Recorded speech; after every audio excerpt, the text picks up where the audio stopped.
he's become a really good first baseman. He's a good hitter. And I love the fact that there's young players on this team that are seeing the guy that's got his money, got his World Series ring almost to September on a team that's not going to the playoffs and still reacts that way. Yeah, and it was interesting the way it breaks down. We can maybe get into, the degrees of a meltdown there from Willson Contreras. The thing that sparked it, seemingly, after hearing his comments post-game, he said, I knew that was a good pitch that I struck out on, because I think that was one thing that a lot of people were wondering about, like, Willson, that's the pitch you're going to have the tirade about. It was a strike. It was a low strike, but it was in the zone.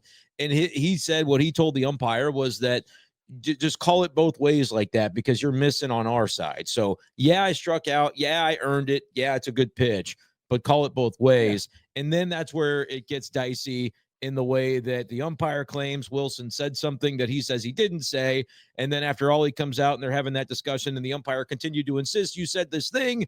Willson, I think, started saying that thing and then said it again and then said it another time. Yeah, that'll do it. And so, like, he's a passionate guy, and I agree. I love the passion. Was there any part of it that you go, all right, maybe a bridge too far? That's enough, yeah. There was just the one part for me, and it's not even the throwing the high shoe on the field. I don't mind that part. I thought, a tough time for the Bat Boys. Got to go pick up the high chew. Not bubble gum. It was high chew. But I even thought that part was fine.